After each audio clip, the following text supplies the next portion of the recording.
Okay, you guys, can you see me? It looks like the screen is really dark. I am back in the car again, and I have to be really stealthy right now. Because as you know, I'm in the pickup line at my kid's school, and I'm like second in line right now, and we have about a half hour, and my kid's classroom is like that way. And I think they can see me through the classroom. So I'm just gonna hopefully they think I'm talking on the phone and I don't look like a psychotic crazy person right now. What did you guys think of the episode? Okay, my name is Meg, for those of you who are new here. Welcome to Meg After Dark. We're reviewing the Walking Dead Season 8 episode 15 called Worth. The episode before the finale next week. Oh, I am kind of freaking out about the finale, but also freaking out about this episode because Dwight and Eugene and Negan and so much happened. Okay, I don't have a lot of time, so I want to get right into my review. I actually have my notes right here so I don't fuck up and have to like re-record, because I'm just like, I'm feeling a little embarrassed and exposed right now because I'm not in like the middle of the parking lot, you know? Okay, so I want to start at the beginning of the episode. It was a beautiful, beautiful opening scene with Rick finally reading Carl's letter. He has put it off for a really long time, and he's finally in a mindset to read it. He knows he needs to. He's sitting on the balcony of the big hilltop house. And as he's reading it, we hear it in Carl's voice. Now, that could not have been more perfect for me. For one, a lot of fans are missing Carl already, and it was kind of like a one last like tribute to him. We get to hear his voice again, and the letter was beautiful. It wasn't just telling Rick like, you need to stop fighting, you need to make peace with Negan. It was like, I want this for you. I want you to feel safe.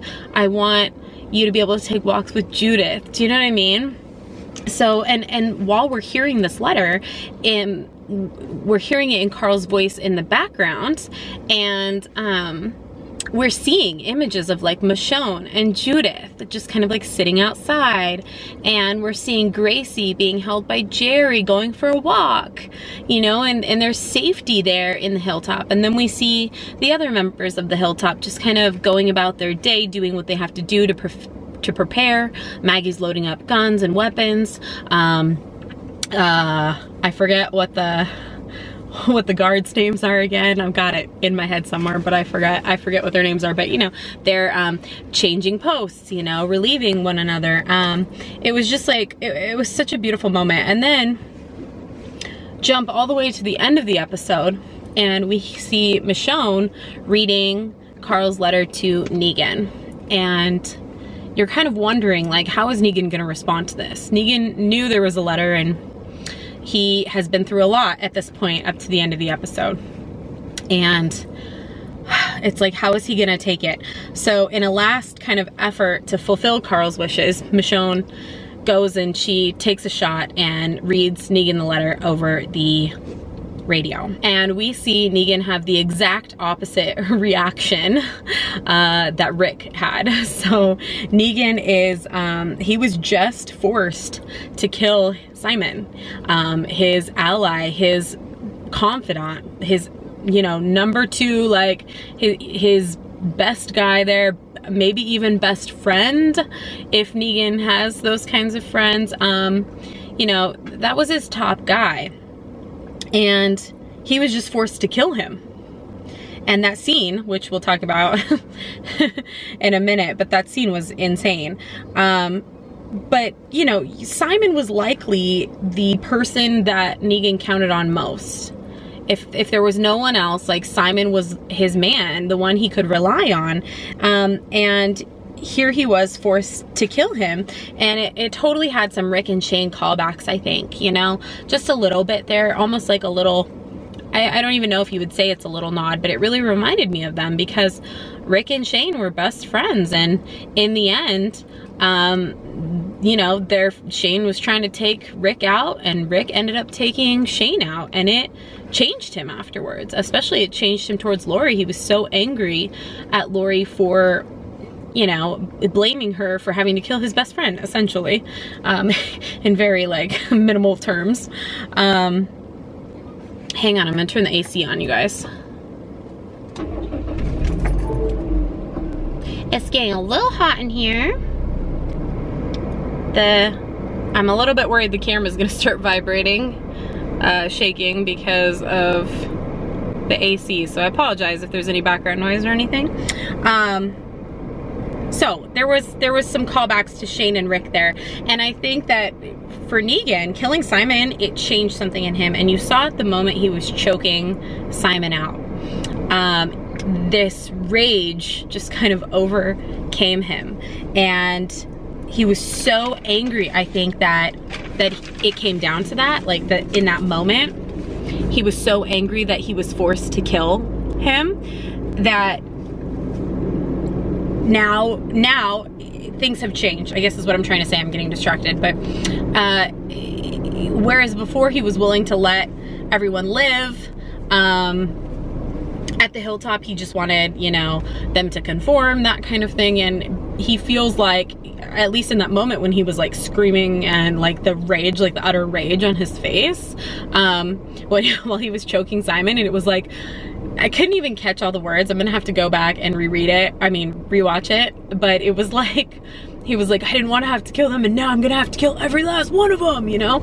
And so we hear Michonne reading Negan this letter. And I think, honestly, that if Negan had heard Carl's letter before he had to kill Simon, things might have ended differently. But because I can see the camera shaking. I'm so sorry. It's just hot out today, so I have to roll the windows up and have the AC on. Sorry about that, you guys. But I think that if Negan had heard Carl's letter or read Carl's letter before killing Simon, we might have had a different outcome here. He might have been more willing to make peace with Rick if Rick offered it, that kind of thing. I mean, Carl's letter was really nice, especially after everything that Negan has done. And just, Carl was so hopeful for that future where there could be peace after all of this. And, but because Negan killed Simon, everything has changed. And I thought for a moment there when Michonne was reading the letter that it was really getting to Negan, and it may have been, but in the end, he said he was gonna kill every last one of them, and he was done talking, and he broke up the radio, and that is that. Negan is out for all of the blood of all of the Hilltop members, probably anyone else who gets in his way. But I just really wanted to point out that Rick and Shane, you know, kind of call back there. Moving along, I want to talk about Eugene and his gross pasta. What was it, like anchovy or sardine? Something like that, macaroni and cheese. And the way he was eating was so gross. Oh my God. So Daryl and Rosita go to take him back to the hilltop. They want to get him away from the saviors so he can't make them any more bullets. And you can see after they've taken him that he's kind of like, I'm sorry, you know, like I did what I had to do, kind of thing, trying to make excuses pretty much. And Daryl almost gets him with the knife, and Rosita holds him off. And then Rosita can't take it anymore, and she tells Eugene how she really feels about him and what they have planned for him. Like, you're gonna be in a hole somewhere, a dark hole somewhere, and only gonna use you for what's in your brain, and you know. So Eugene in that moment realizes that he had it a hell of a lot better with the saviors. And he loves being on top with the saviors. I mean, he's not on top, but he loves having his own outpost where he's making bullets, and he has a job, and he's in charge of all those people there. I mean, he is like living high. He loves it. He loves the power. He loves having everyone at his beck and call. He loves feeling useful. Everything about him makes me so angry, especially in this episode. Like, I was happy when he let Gabriel and the doctor go. I thought like, oh, he's finally done something redeeming. But everything else after that, like, that's the one sole thing that he did that was good, and it didn't even work out. So maybe he should just lose points for getting the doctor killed. I'm just gonna blame him just because I'm so damn mad right now. So he does the absolute fucking grossest thing imaginable. and he freaking forces himself to puke on Rosita, and she just like doesn't even know what hit her. And I think the shock factor for her just like rendered her not able to like grab her gun quick enough, because you like turn around and you don't even know what's happening. All of a sudden you have like vomit all over you.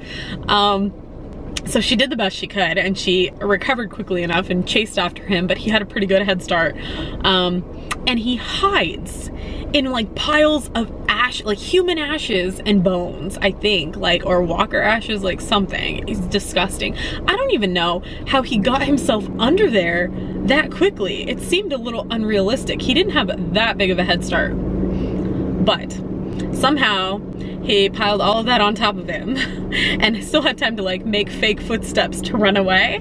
I didn't really find that very believable. But Rosita and Daryl fell for it, so he got away and he got back to his outpost, and he is not, I'm just, there's nothing that can redeem him for me now, and I'm so upset, to be honest, because Eugene in the comics is so different. I mean, at least now. And I'm sad that some of this storyline, I think, has been taken away from him. Future storyline has been taken away from him and turned him into this weird, like, villain guy you just hate. He's not even really a villain, just like this traitor. And I just hate him. And I hate everything they've done to him. And I feel like they are making him so awful that there is like nothing that can be done to make me like him again. There just really isn't. I don't know. I just want him to die. I hate him. I want him to die, especially the preview for next week where he puts a shirt on like a something and stuffs a shirt and puts Rick's name on it and lets Negan shoot it. Like, it just fucking pisses me off. And the way he's treating Gabriel, and I feel so awful for Gabriel stuck there. He's trying so hard to like save his people. He doesn't want to see his people die, and he knows that's what's gonna happen. And he's just trying desperately to do like anything he can, and yet he's also scared to die. And you see that moment where he's just crying and he's like, maybe I'm just still the person that locked all of his church members out of the church and let them get eaten by walkers, you know? And I just feel so sad for him, and I hope that he can do something really big that like makes him feel better. You know, I mean, he had the mission and he was so positive about the mission, getting the doctor to the hilltop, and when that failed, it made me so sad for him, and I feel like he really felt like he lost everything and he doesn't know who he is anymore. So I'm hoping that something big can happen to bring him back from that. Okay, quickly, I want to talk about Aaron and Oceanside just really quickly. He's dehydrated, weak, stumbling around the outskirts of like the Oceanside, the forest there, and I don't know what he thinks he's gonna accomplish. Like, just, did he not like keep any supplies with him? I thought he had a backpack when he left Enid. But he's like stumbling around dehydrated, still managing to fight off walkers, like pretty fucking awesome, you know? Doing a great job, but he's like near death, I feel like. And at the very end of that, you know, he's like passed out, he wakes up, all the Oceanside women are, not all of them, like some of them, are surrounding him, and he's like encouraging them to fight. And that scene was so weird, like I said in my reaction video, but he was like, the last word was like, fight, and then he just like passes out like instantly. As far as that story goes, I sort of feel like, I feel like they've built up this Oceanside thing for so long, like trying to get them to fight, that the only outcome here can be like, in the end, they go to help the fight. So maybe Rick and co get trapped because we know Dwight accidentally sent them the wrong, you know, information. And maybe the Oceanside saves the day. I feel like that's so obvious right now, though, that it would just be like, of course, you know, they've said no this entire time, but they're gonna go save the day. It just seems very predictable. Of course I want them, you know, Aaron is like near death. I would like them to go and help out for once. I don't know, we'll see. I kind of feel like they're gonna pop up at the last minute and like help him out. We'll see how that goes. I sure hope that Aaron survives, though. I feel good about it at this point. And now, last but not least, we have to talk about poor Dwight. Now, Dwight is one of my favorites, and I know some people still don't like him, but I feel like he's done enough to prove himself to Rick and group as of now. So this entire episode, he has no freaking idea that he's being played. The first time he sees Negan, he's shocked, but he recovers well enough, you know, and he thinks that he has like given a good excuse or whatever. He's kind of like half blamed Simon, like, Simon's your second, you know, I'm just kind of following along. I thought that's what you wanted, kind of thing. So I followed Simon's lead.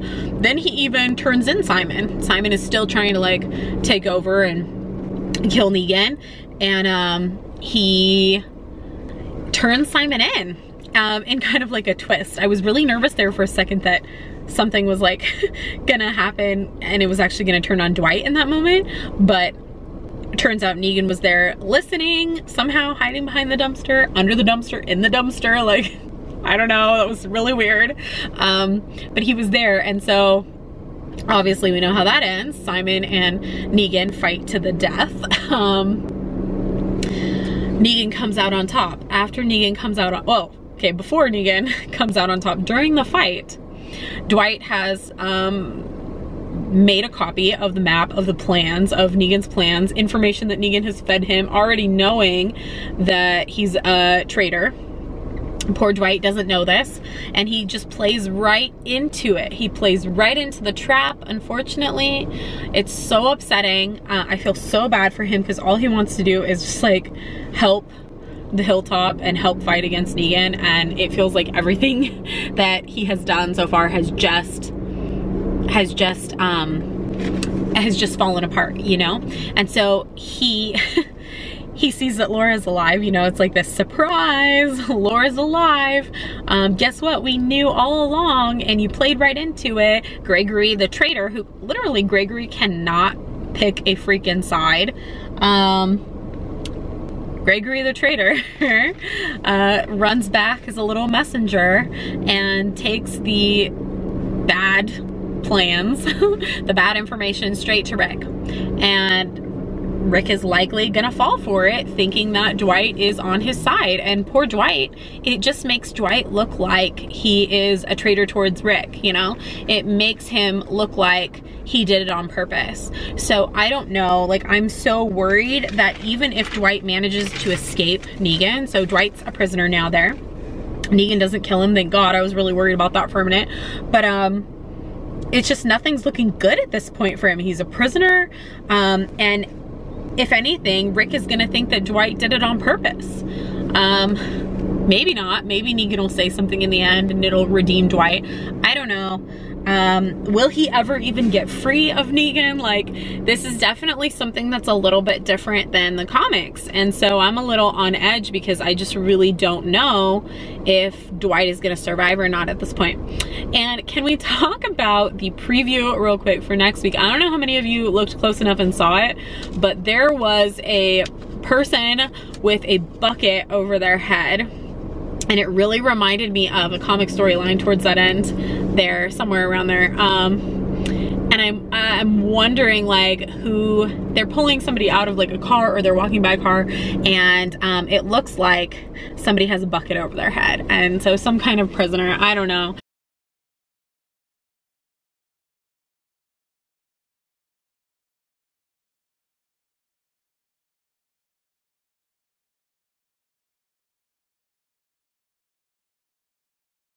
I was worried for Dwight. I'm also worried that it could be Gabriel. I need to watch it again. Let me know what you thought of that scene, what your predictions are. No spoilers, please, for next week. No spoilers. I will ban you. I don't care how many times you comment, how great you are.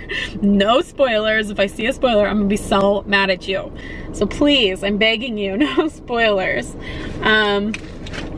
That's it for my review. Excellent episode. I loved it. I loved the beginning especially, and how it ended, and the two different versions of the reactions that Carl's letters got. And I'm so excited for next week's episode and the premiere of Fear the Walking Dead all in one night. It's gonna be a freaking crazy night. I took the next day off work so that I could do videos and everything for it, so I could stay up really late filming and editing. Probably gonna be up all night. I'm so hyped for it, you guys. Tell me how hyped you are in the comments, okay? If I missed anything, as always, in this episode, reviewing it, please let me know. We can talk more in the comments section.